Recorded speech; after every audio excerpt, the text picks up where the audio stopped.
And we're joined here in the studio by Phil Johnson. Thank you very much for joining us. As this inquiry gets underway, what are your hopes and expectations?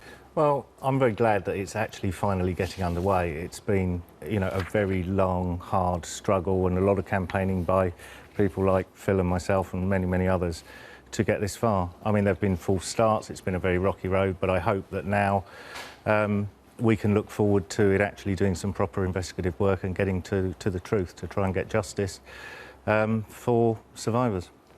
I spoke to Keith Vaz a little earlier. He said potentially this could take up to 10 years, cost tens of millions of pounds. The cost aside, what about a time frame like that? Would that be acceptable to you?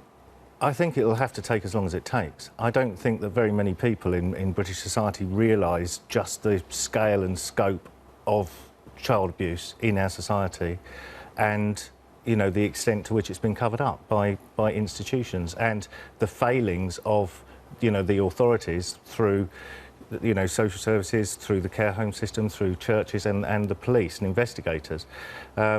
Just how the lack of resources that's been given to actually truly uncovering what's happened. How important a moment is this for victims? I mean, you talk obviously about so many institutions. Some have been better than others at handling what has gone on. What have your experiences been? Well, my experiences personally have been terrible. I mean, I've been through 3 previous independent inquiries, which were supposedly independent, but they were set up by the churches, which were the institutions in which I was abused. So each one of those has been challenged and has led to another inquiry.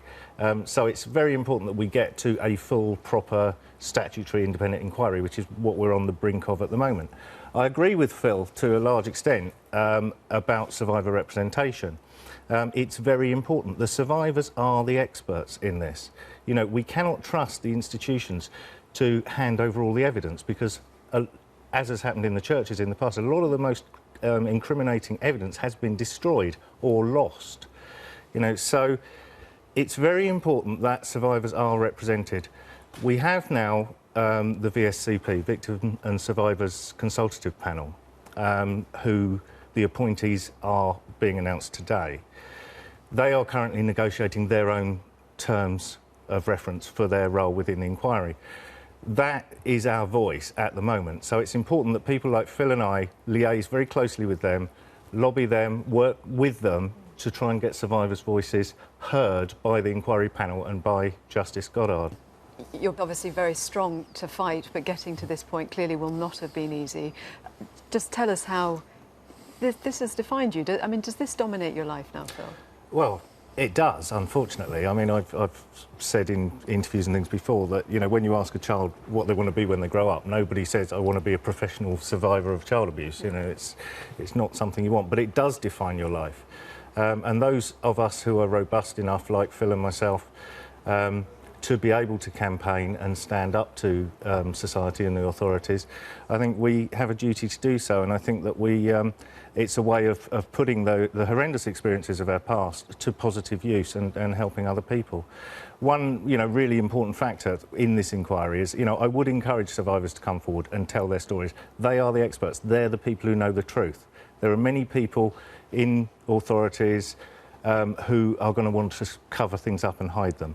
It's crucial that the survivors tell their truths. If there's somebody at home potentially watching who feels like they've not spoken about something, how hard is it for that person to come forward? It can be incredibly hard, and it can be very re-traumatising. And, there are people who have taken their lives over this.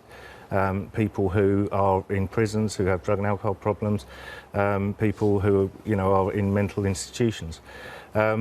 So it's crucial that the inquiry, the panel, the secretariat ensure that there's adequate support for people. So there's counselling support, whatever support they require really, and that needs to be adequately funded.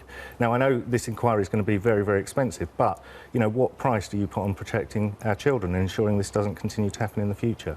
So yes, I think it will be troubling, it will be difficult for people, it will be traumatic, but we need to continue to campaign to make sure that these people are supported and hopefully they will get truth and justice without having to suffer anymore.